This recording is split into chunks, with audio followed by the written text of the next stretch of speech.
Alternative Digitalk. Real issues, real talk. Hi Rogers, can I ask you something? Shoot. What does corruption mean? Well, summarily, corruption is abuse of public power for personal gain or for the benefit of a group to which one owes allegiance. For example, when a public office is abused by an official accepting or soliciting a bribe. By the way, private people can be corrupt too, like bribing police officers to escape fines. Okay. So exactly how does that concern me? Well, do you pay taxes? I guess, yeah. What does that have to do with this?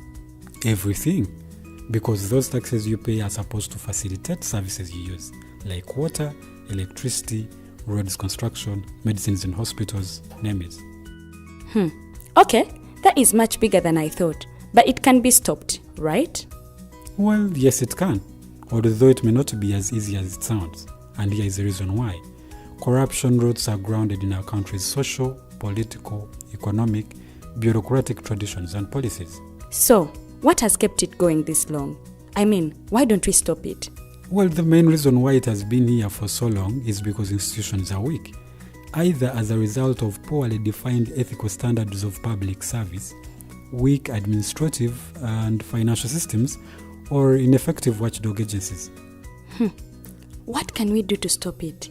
At a national level, we must focus on strengthening the independence and effectiveness of public institutions that fight corruption.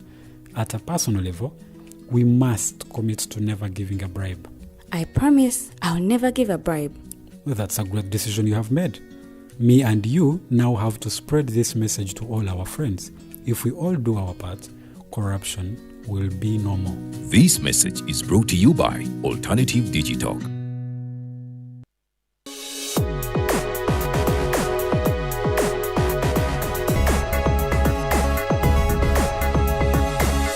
The Alternative Digitalk. Real issues, real talk.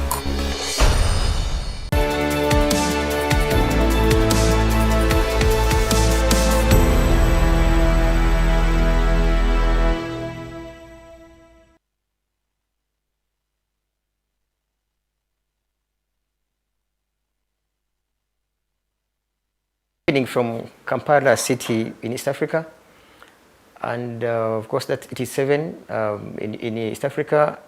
We suppose and very sure that it's midday in the Caribbean. My name is Norman Tumuhimbise, and our tonight's show, that's the Afro-Caribbean Link. We stream live on our social media handles. That's the Facebook page, The Alternative Uganda, Digitalk TV, and later alone the very show would be on our YouTube channel, The Alternative Uganda. I am not alone in our studios in Kampala City. May I ask my co-host to also say a word, and then we shall definitely swing into the show itself. Thank you so much. Good evening, good afternoon, ladies and gentlemen, depending on where you're joining us from. My name is Roger Studiawe, and I have the privilege right now to be a part of this conversation with the Leader of Opposition in Guyana. It is a great honor to have you, sir, and I look forward to this conversation. Thank you so much. Okay. We are here to literally dissect a lot of topical discussions, and which really concern the elections, the local government elections in Guyana. We are privileged to have the Right Honorable Leader of Opposition in Guyanese Parliament. May I hear from you, Honorable Norton? Yeah. Hello. Good day. I think it's evening by you. It's midday here. So I want to say a good day to all the listeners and the viewers of this program. And I'm speaking to you from Georgetown, Guyana.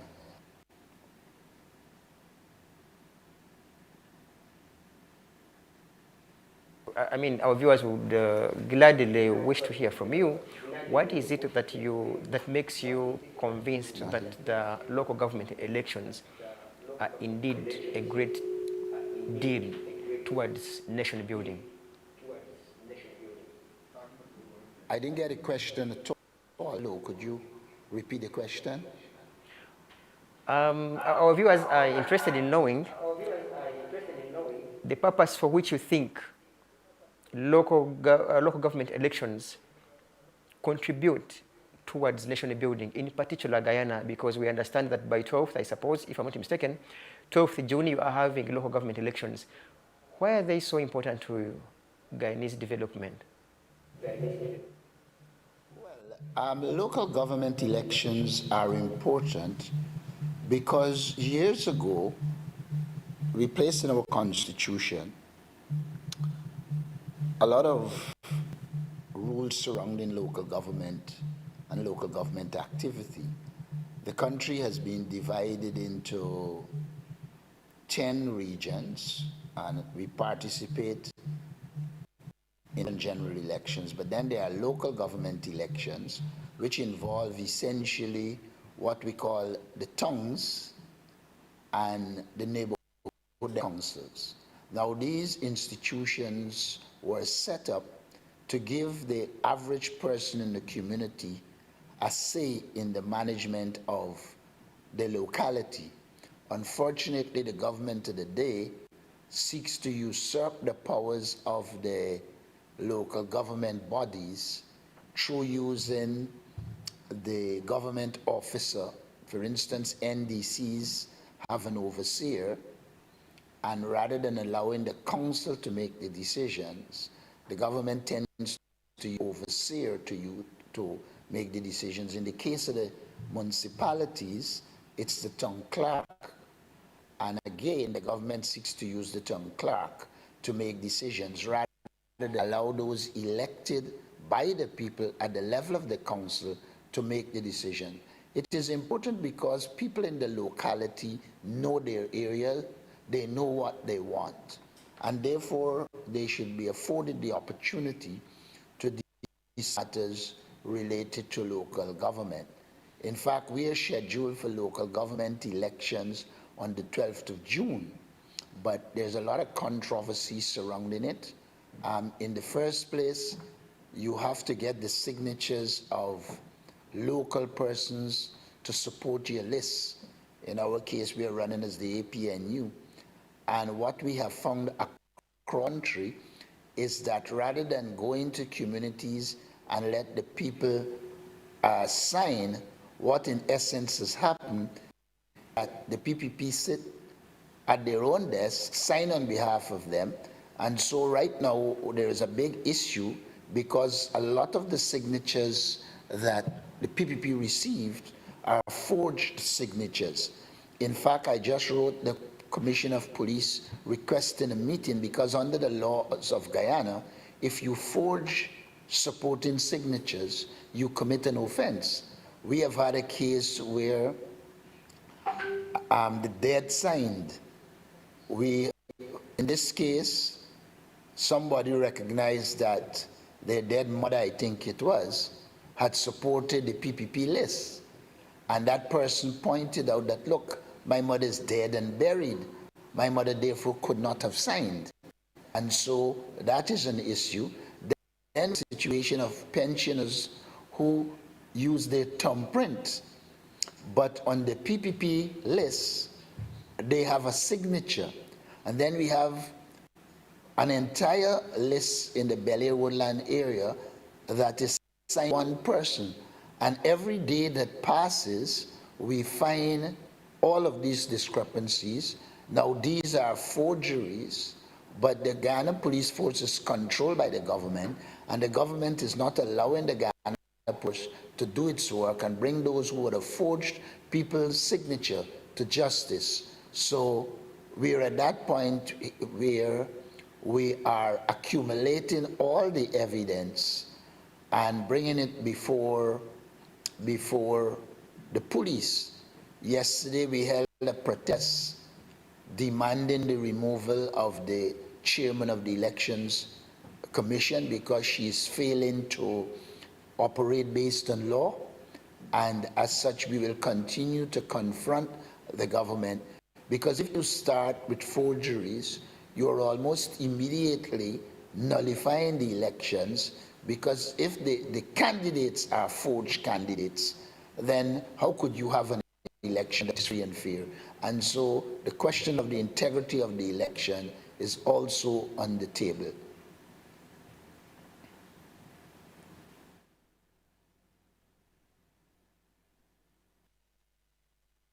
And highlighted some of the concerns raised, and in particular, you talked about how, I mean, unbelievably, it is that there are some dead bodies, for lack of another word, people that have passed on, but who still appear on the voter register. And then one wants to find out what your efforts were to ensure that such irregularities do not happen. For instance, it is known all over that it's your responsibility as participants in any electoral process to ensure that you either mobilize, organize, do civic education amidst your voters to ensure that they do follow every single sequence of events in as far as elections are concerned. Did you do, I mean, your best to ensure that the voters from the local polling stations to check and verify all the voters that appear on the voter register? Because if you did, there is no way for sure how dead bodies would be voters. Did you play your role? Well, we have been playing a role, and we have called for a new clean voters list. I think I said on this program before that Guyana has a population of 750,000 people, and at present 682,000 persons are on the voters list. And we have a children population of 250,000, which makes it impossible to have such a large voting public. The government continues to resist the call for a clean voters list and the call for the use of biometrics at the place of poll. And what we have seen in the last couple of days as we scrutinize, Monday was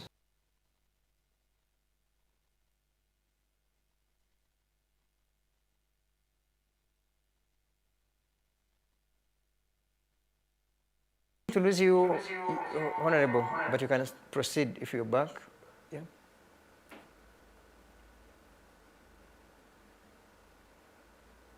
I think he's having some... Most likely he should be having some bit of network instability. But if you have heard from him, it's like they are still struggling to ensure that they clean their voter register. As it has been in Uganda here, you know, Rogers, you fully know that we have equally had the same issues in Africa, where either young people or people that have since left this world appear on voter registers. Anything you have to add as we wait for Norton, as you know, he either gets stable network or otherwise? No, commonly, I think the voter irregularities have been literally in every country. Mm. Those are things that I think most countries have had to deal with. Now, the uniqueness about the Guyana issue is one, that they postponed the elections that were supposed to happen in March of this year, which was last month, in citing the same issues, saying that, you see, we have voter issues with the voters list, we have irregularities here and there, so we need to first sort it for us to be able to go to the polls. So I would assume that they have had enough time to be able to sort those issues, because the other day, I think was it last week, if I'm not mistaken, when they had their nominations, the local government elections nominations. And so I thought that by the time they have nominations put out and laid down and done, the lists are now final. They are able to be moving on and contributing to that particular elections generally that are going to happen in June.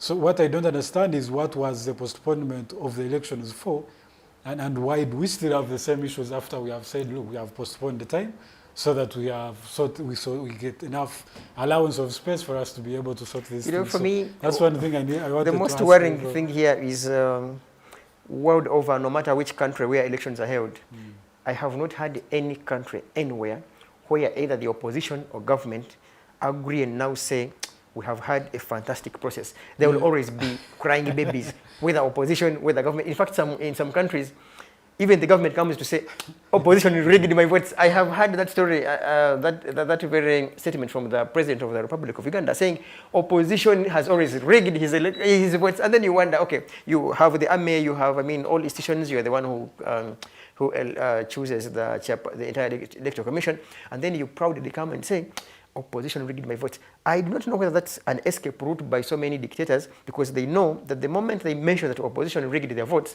most likely even those who would wish to go and perhaps petition will shy away. Do you have anything to add in regards to such crying babies in politics, for lack of another word?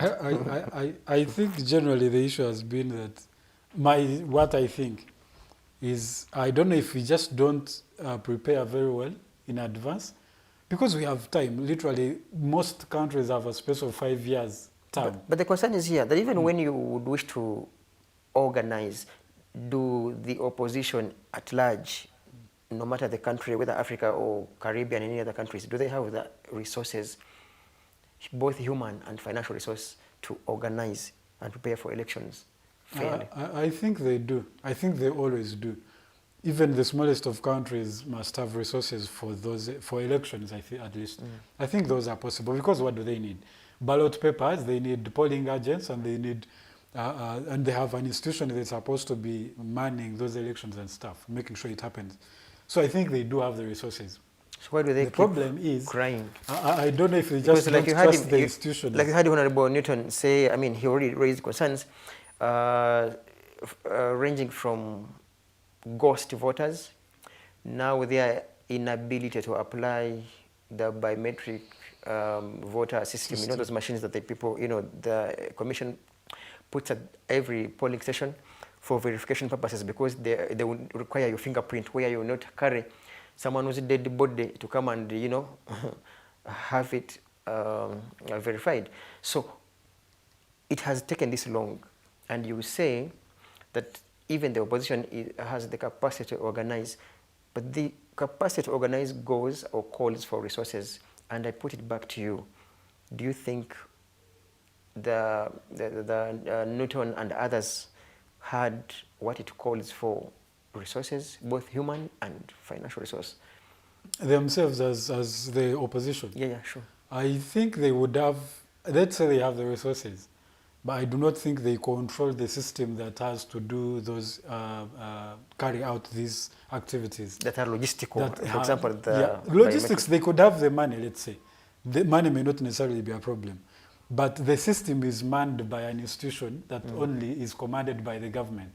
So if the government does not make sure that the systems are in place, to make sure that these activities are carried out beforehand, to make sure that it is ready by the time of the election, then I don't think the Nortons can handle anything. The opposition has won. I do not think they might have the capacity themselves, but they not have the mandate. I wouldn't want to use the word surprisingly, but unlike what we have had from so many countries, we have had, for lack of another word, relatively peaceful nominations of these leaders, candidates rather. We have not seen so many canes, tear gas, arrests as it has been in so many African countries. I don't know whether you have tried to follow some of the sequences of events as they, unfolded, as these people went ahead to have nominations. There's few bits I've followed and watched on some of the MOP social media pages, where they show, of course, those dead bodies. The ghost voters, being hung in the polling stations or those centers where they had put the register. I do not know whether this now becomes a difference slightly from what we have had in Africa here, in particular in Uganda. Nominations will be marred with arrests, tear gas, fights, and the rest. Even when you look at the video, the short clip video that our technical team had played there, that there was a peaceful demonstration. If they could play it. In our control room, you could help us bring back the demonstration. People are peaceful. I'm not seeing any members. I'm not seeing, that's Honorable Flubes, Flubes, peaceful. And in comparison with one of your MPs in Uganda here, who was, picked like a chicken thief. So you compare, should we assume that there is some bit of democracy, for lack of another word? Do you think, in your view, there is some bit of democracy, some bit of rule of law, or something? But before you even answer the question, it's like I see Honorable Leader of Opposition back. Honorable Newton, I do not know whether you had run to have a rally. Anyhow, let's hear from you again. Well, I don't know at which point it stopped, so it's very difficult for me to. But what I was saying was that essentially we have had a lot of irregularities in preparation for these elections. I was pointing out to you that they're supposed to be supporting signature and the person should sign for themselves. There are cases where one person signed for many.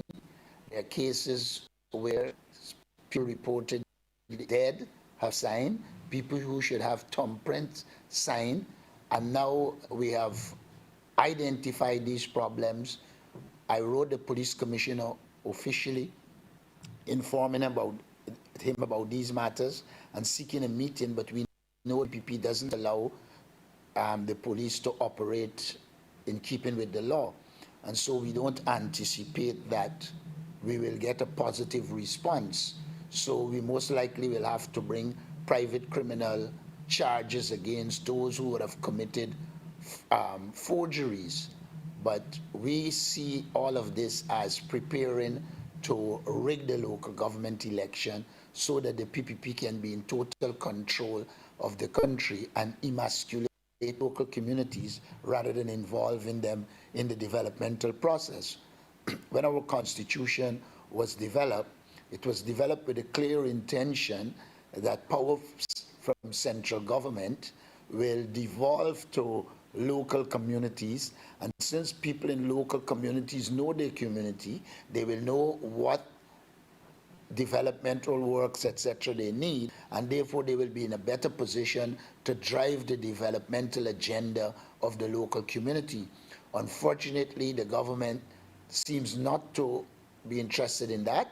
In fact, when they were in government the last time, between 1994 and 2016, there were no local government elections. When we came to power in 2015, we reintroduced it in 2016. We held them again in 2018. They were due a while now, but the government did not call them. Of course, one element of it was COVID. But having gotten past COVID, they now call the elections. It is being held with the same flawed voters list that we're challenging. And so we believe that the question of democracy generally is under threat in Guyana, but immediately local democracy is under serious threat since the government shows no interest in developing the local democratic organs in our society.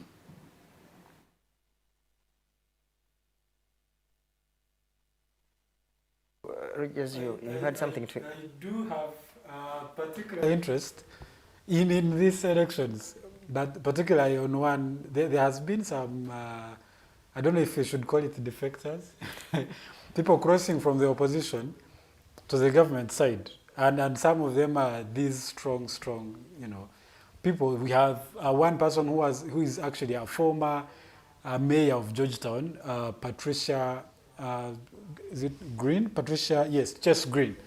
Is one person who was a member of the APNU who just crossed to the PPP. And then there's also the man is called Malcolm Ferreira. He's a former council.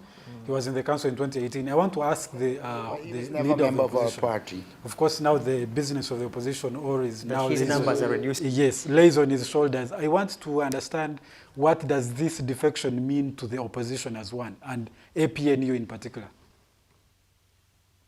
Well, it doesn't mean much. Chase Green, from the time we lost the 2020 election and the PPP was installed as a result of the fraudulent elections, she had been working with the president's wife and had switched early o'clock. So we knew that she was no longer with us.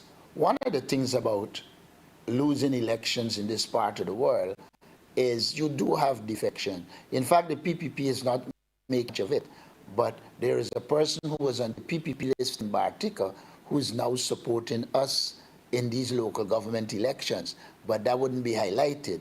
Now, in my opinion, and I think in the opinion of people, none of the persons who would have crossed to the PPP exercised the kind of influence to affect us as a party.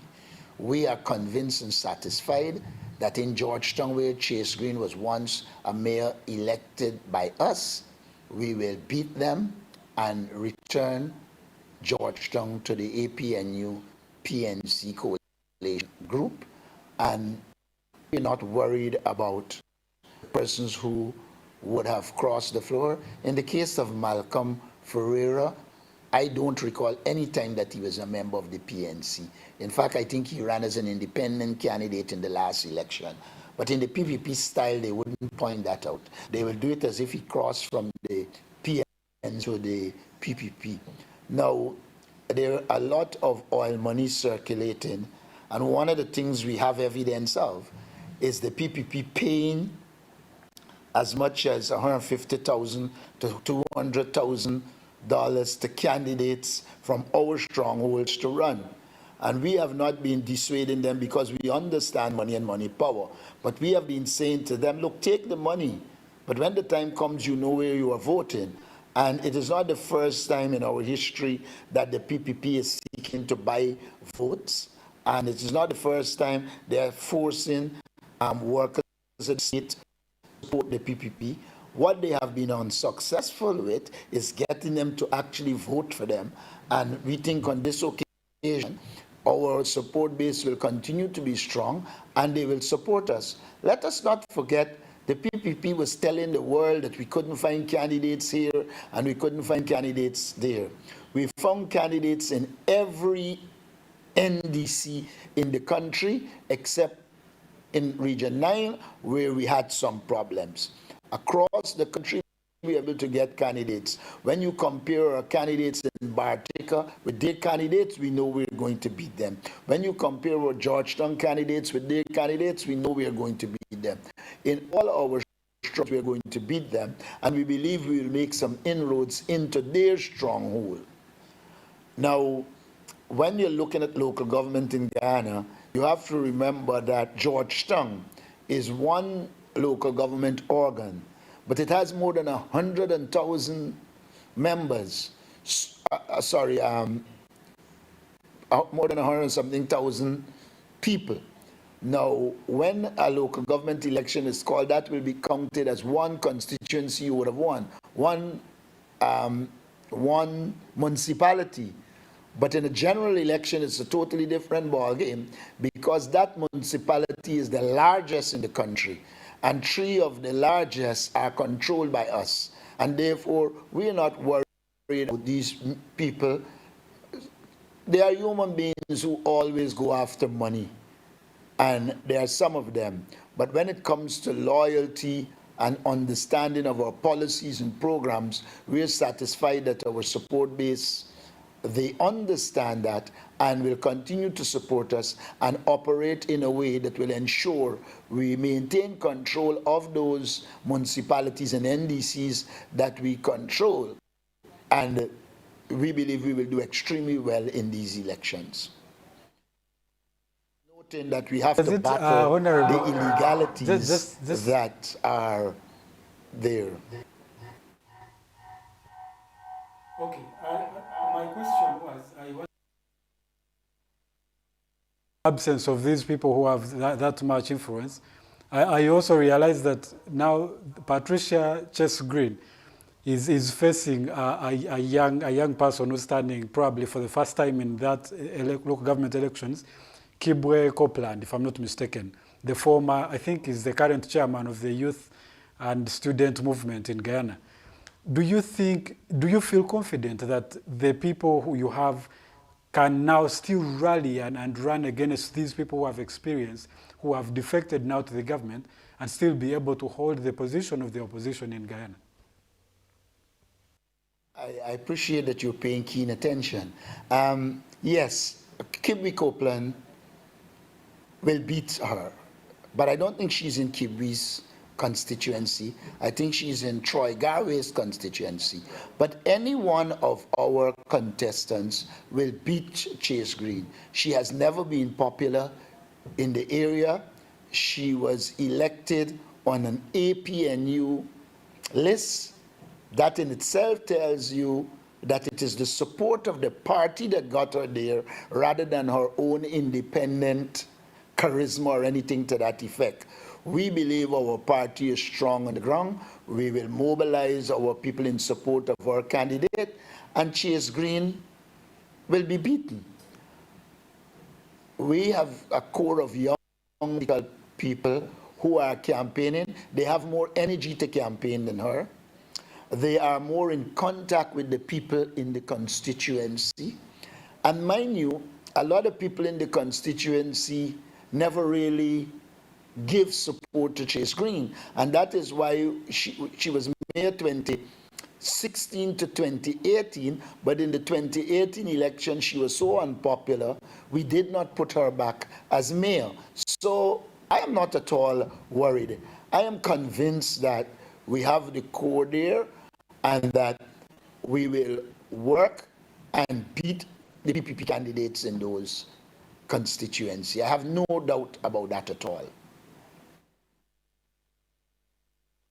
Just to also say, you preempted my question when you talked about oil money exchanging hands, and I was wondering whether, how do you intend to sustain such, situation? Because if money is exchanging hands, how do you expect young people to indeed stick by their word, resilience, and their dream of having a better Guyana, vis-a-vis their poverty, but also the likely availability of the oil money, which may, of course, we are speaking of that exodus of some of the people from, in quotes, opposition. What if the monies keep exchanging hands? How prepared are you to contain such a situation, especially towards young people?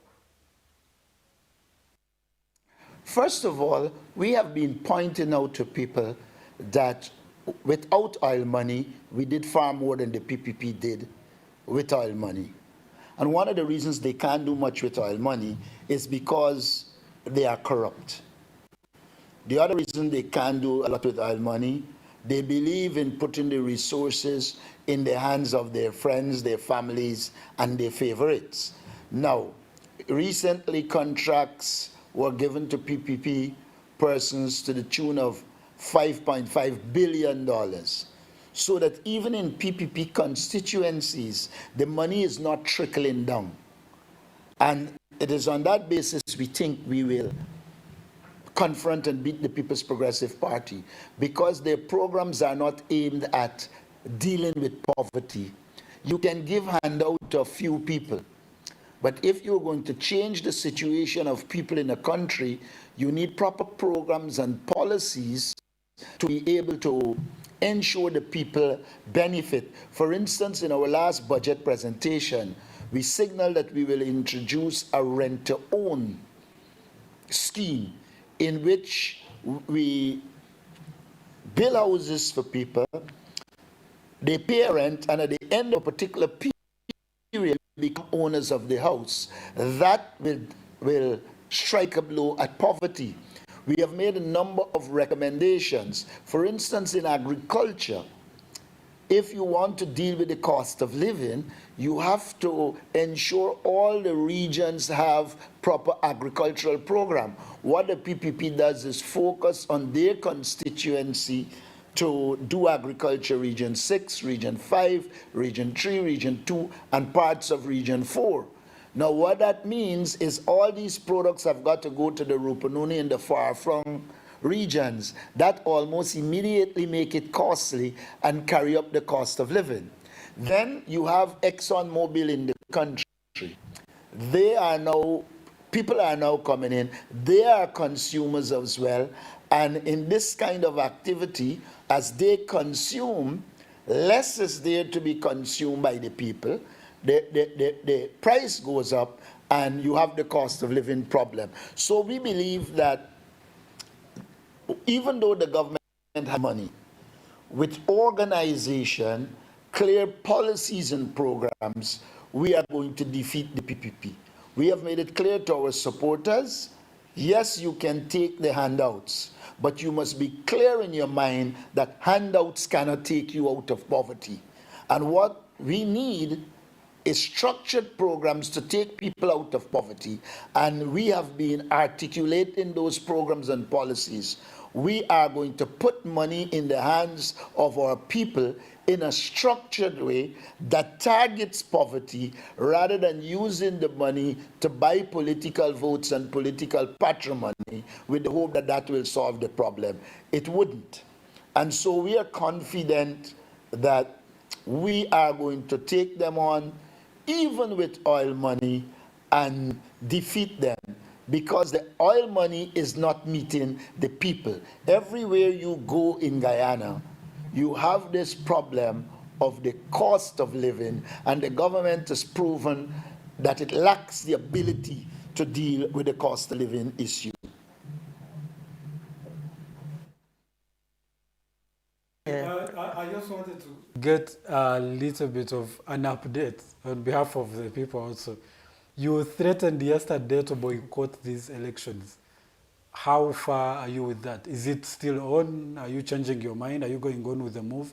What is going on here?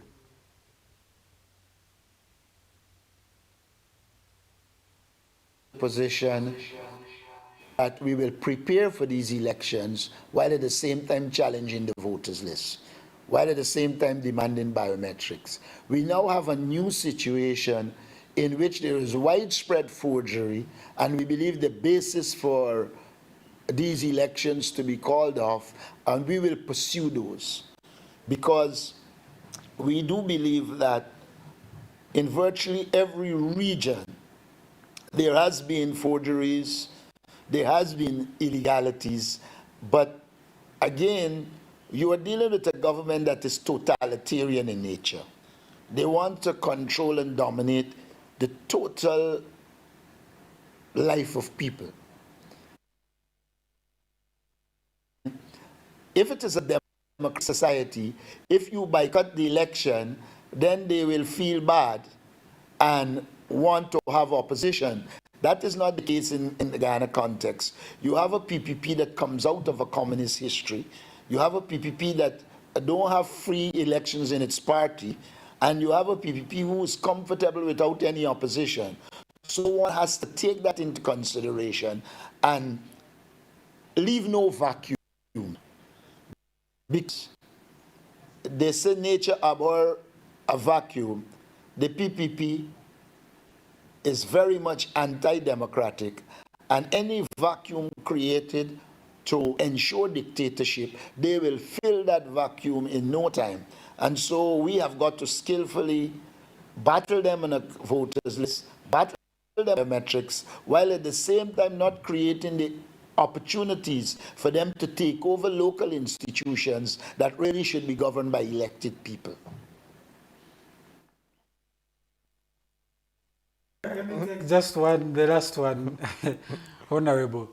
If I am not mistaken, I stand to be corrected, you have the majority in the council.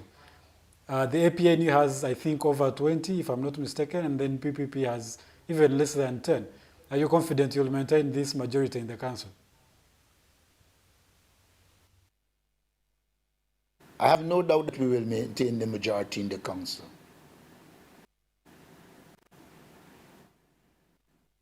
And in particular, you have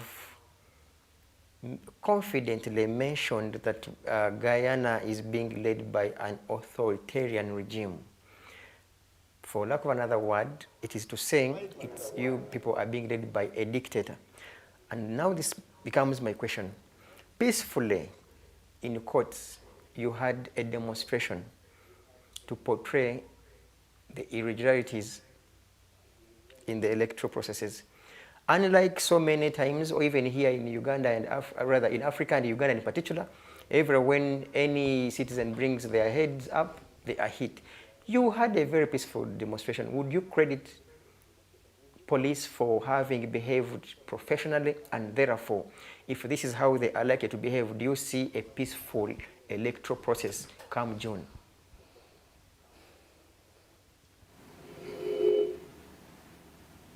Well, I think on this occasion, the police is behaving themselves because they charge the PPP people for forgery. But normally, they would have brought out a set of people there and seek to dominate and control. But I think they're caught in a bind. The Vice President, Jack, they apologized for the dead signing.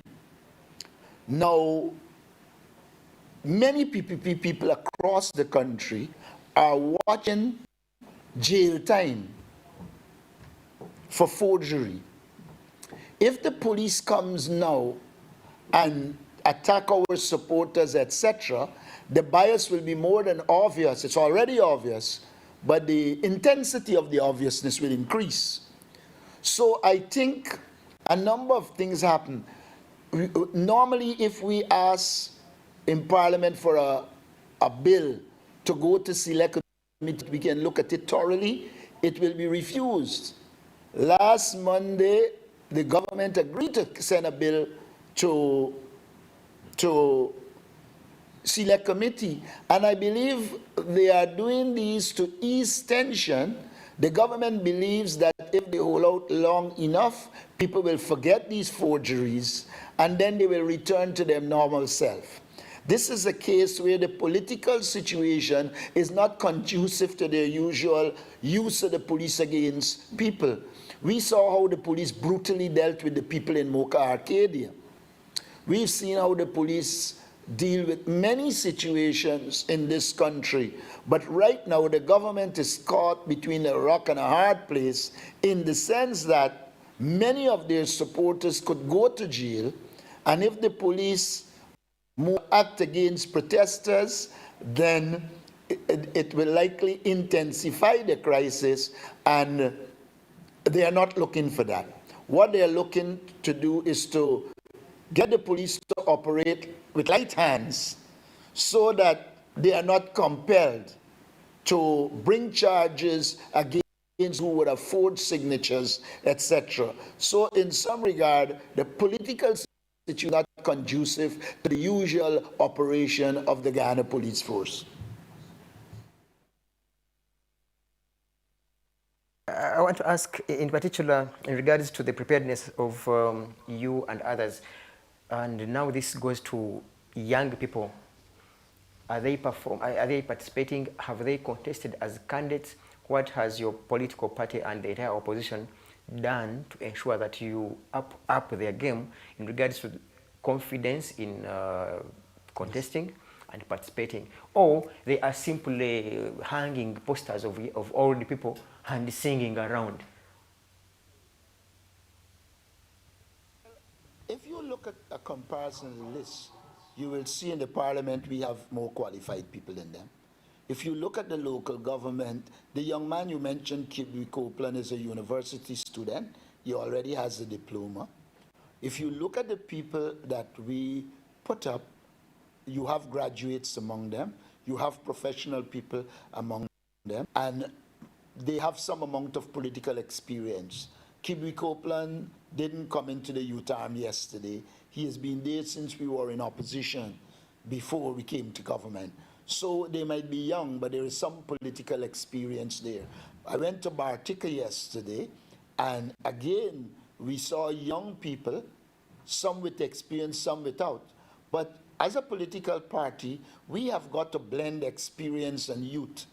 Because, for instance, I came from the youth arm of our party, and I'm committed to ensuring more young people come through so that they get the experience, and we have a talent pool to pull leadership from. So I'm happy, I'm convinced that they will do the work and they will do it well. And remember, when people are young, they have energy and they can walk the streets and campaign in a way some of the adults can't. I'm going to go through a little bit of comments, but before I did, I wanted to understand You have had the issues of the biometric scans. Have you, as the opposition, tabled any electoral reforms to address these particular issues? The ethnic issue is a very deep issue in Guyana. It has economic underpinnings. We believe that elements of the procurement law will need to be changed to ensure a wider cross-section of people can access contracts. We believe, for instance, that you will need to put ombudsmen in ministries so that people could complain and get redress. There are a number of issues, but the big issue is the political culture. The political culture in the society has to change, in which we find ways and means of finding compromise and moving forward. I will agree that at this stage it is very difficult, but I believe with good leadership at the government level, which offer, we can create the conditions to deal with the ethnic problem and allow our society to move forward. Our last time in government showed that you can govern and at the same time satisfy all the people of Guyana, and you don't necessarily have to operate based on race as is seen in the operations of the People's Progressive Party. So I believe we can the requisite actions to have change. I believe that a lot of times what happens is that the larger Indian community doesn't access resources, the African community doesn't, the indigenous people don't, and the mixed races don't. So what in essence you have is an elite that manipulates them their own interests, and once you can remove that elite manipulation and have genuine approaches that allow all our people to access resources, then I think we can deal with the ethnic problem. It also has to be the level of governance. I've long argued that both ethnic groups are relatively large, and it will always be difficult for one ethnic group to govern the country, especially if it is not accommodating of other ethnic groups. Comments, there are quite many, so I'm going to pick a few, and I don't know if Norman can also find some. Stanley Hamilton says, please ask Aubrey Norton why his party is being asked to correct 73 falsified candidate lists and submit to GECOM by end of today. So you could respond to that as I find any other relevant comment. We have not had one case of falsification. We have not had one case of falsification. I know immediately the PPP set their trolls there to write nonsense. If you follow Guyana, we have not had one case of falsification. What the PPP did in some areas, we know for sure in Wakanam and in Rose Hall, they went around forcing some of the people there to take the name off the list, claiming that they didn't give their signature voluntarily. They are not succeeding, and so they will spread all kind of information. But the evidence of forgery is seen clearly on the side of the PPP. I think what they're seeking to do here is to browbeat people to believe we have to remove forged signature. We have not had to move one forged signature. All of our signatures came from people who signed and signed voluntarily. The people who are accused of forgery and corrupting the electoral process is the People's Progressive Party. Sorry, let me just read this one, last one. The voters list is the same list used in 2015, which Aubrey Norton party won. The same list was used in 2016 and 2018 for local government elections when Aubrey's party was in power. What suddenly has gone wrong with the list? Just asking. So if this list has been the same, if it had not been updated back in the previous elections, suddenly why is there mistakes and all of these concerns that are brought up by the opposition that did not correct those issues when it was in government? Whoever wrote that is being dishonest. When we were in government in 2015 to 2020, we began the process of house-to-house registration to clean the voters list. It is the People's Progressive Party that went to court to stop that process. And the Chief Justice ruled that we couldn't take people off the list. As a consequence of that, every list is going up by 20, 30,000. We are now at 682,000. You don't have to go to university. You don't have to be a rocket scientist. No voters list could be 90% of the population.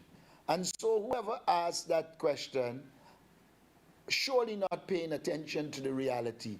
We are compelled to go to the election with this list because the government doesn't want to bring legislation to change it.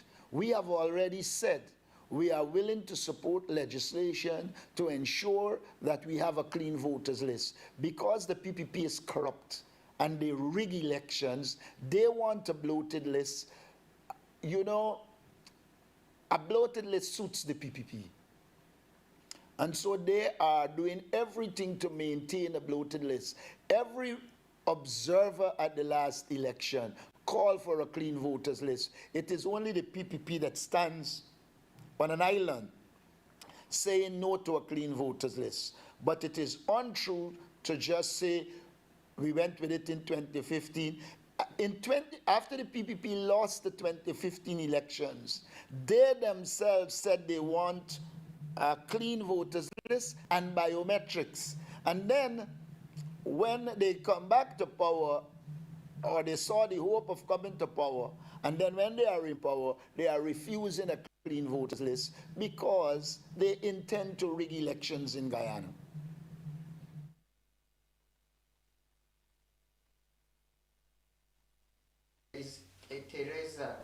Teresa, there was no local government elections for years because PNC rejected it. The other comment is that 23 years with PPPC and no local elections. I lived through that. More Saleh Jones goes ahead to say, Michelle Christian, because APNU always stopping it, they are trying to stop it now, not to happen. I think that you people, the ones also trying to stop this, these elections.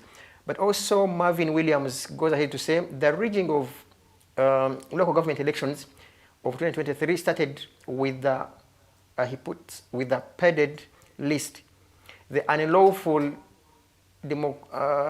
demarcations of constituencies, rather constituency boundaries, the unlawful extraction of the final voters list, and now we are at forgery, impersonation, and resurrection of the dead as both the candidates and nomination I think nominees.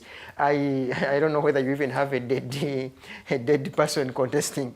That the entire process died a long time ago, and you and the team, you seem determined to indeed take on the mantle, no matter how mad with irregularities it may be.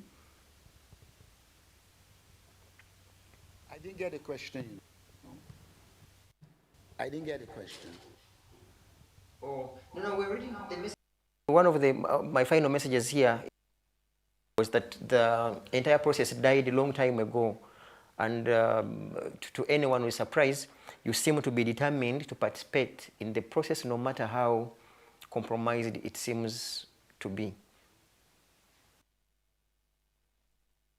Look, we have to participate in this process because if we allow a vacuum, the PPP will fill that vacuum and there will be no representation of our people. We have always been committed to local government, as was manifest after the PPP didn't convene them for years. We convened them in 2016 and 2018. Even in this new election, what the PPP did is to look at the results of the last election and violated the law by gerrymandering the boundaries to add PPP strongholds to areas that we would have won so that they can win them. So we are also fighting gerrymandering. We are not against local government. We are the initiators of local government. We reintroduce local government. What we are against is the corrupt nature of the PPP. We are against their approach that seeks to give them power by fraud, forgery, and therefore believe we have the right, and our people expect us to challenge them, and we will challenge them and continue to challenge them, because the People's Progressive Party has no interest in local government. The interest is in domination and control, and we cannot allow that. Okay, we have 4 minutes. I do not know whether my co-host has any outstanding comment that we want to read, and then we shall ask Honorable to give us his closing remarks, especially in regards to convincing, mobilizing, and organizing, and calling upon people, in particular young people, to to keep I think most of the comments are people responding to each other. They're not directly about some of these issues.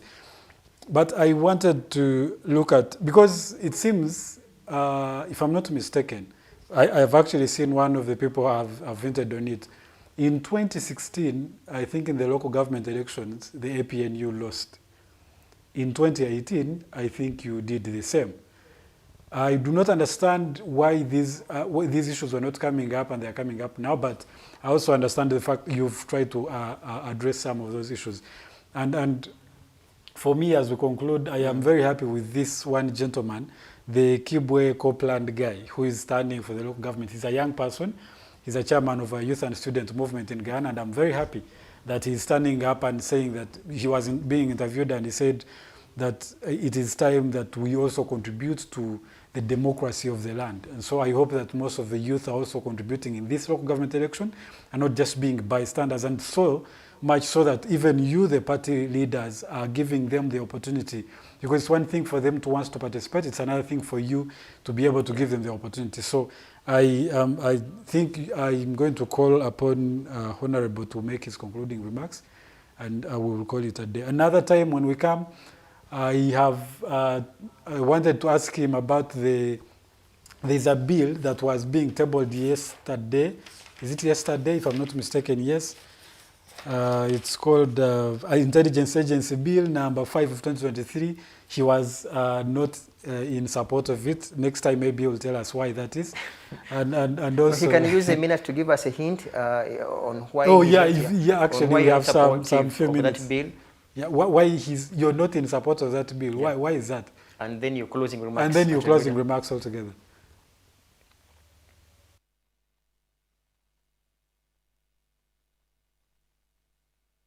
The bill that was passed in Parliament Tuesday gone, because it cuts across local government. A lot of the functions that they are usurping rest with local democratic organs. Additionally, if you create a single window, and then the government will determine in Georgetown, something miles away that they know nothing about, it does not augur well for the development of local democracy. What it does is carry you in the direction of domination and control. Let's assume somebody applies in Region 10 away from Region 4. Government disagrees. They will just say no through the single window, and what happens is there is little or no scope for redress for those persons. So we have to oppose it, and we're glad that it's gone to select committee. Hopefully we'll be able to bring it in consonance with the Constitution, because it violates our Constitution, since our Constitution provides for local government and people involvement at the local level. I also want to comment on this thing about winning and losing in local government elections. Local government elections are not regional and general election. I pointed out to you earlier, when we win in Region 4, when we win, Georgetown is the equivalent of 100 and something thousand people. If you look at the NDCs, you might need 10 or 12 NDCs to meet that figure. And so to really equate local government with winning and losing at the national level is not a good thing. In addition, Our indigenous communities do not participate in local government elections at this level. They have their own village elections. So local government elections are not reflection of the will of the people, though it is useful of the people elect their representatives to govern themselves. So we have to be careful that we're not comparing unequals. A local government election is just what it is, local. It does not reflect the will at the national level. Use like 40 seconds also to, to make your conclusive remarks.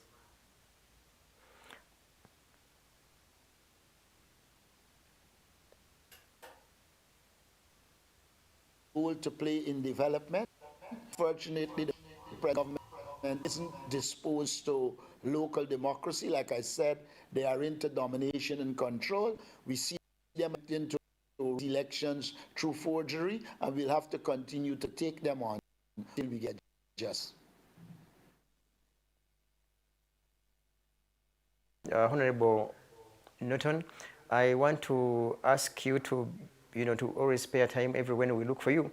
By God's grace, we shall have you here as soon as your elections are done to account for all your time and your preparedness, the resources and everything.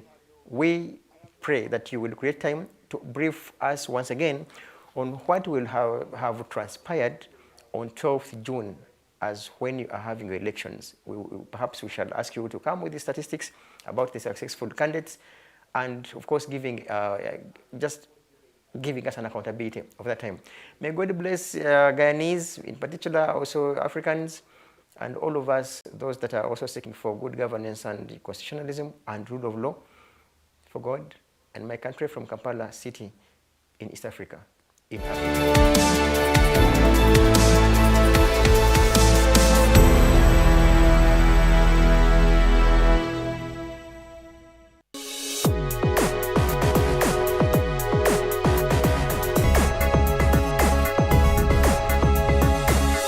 The Alternative Digitalk. Real issues, real talk. Fellow citizens, following the sequence of events, Uganda seems to be at political crossroads.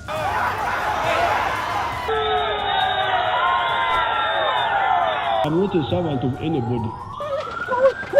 Madam, I know the law. As such, Alternative Digital brings you the Interface Show with retired Colonel Dr. Kiza Besuje. Let's keep on the same page on Alternative Digitalk, As he gives you the alternatives on the transition question, rule of law, human rights and freedom, youth inclusion in governance, economic stagnation, as he confirms. I'll be always here Saturday from 10 a.m. in the morning. Be there. Don't miss the live discussion on the Alternative Uganda, Digitalk TV Facebook pages, and the Alternative Uganda YouTube channel.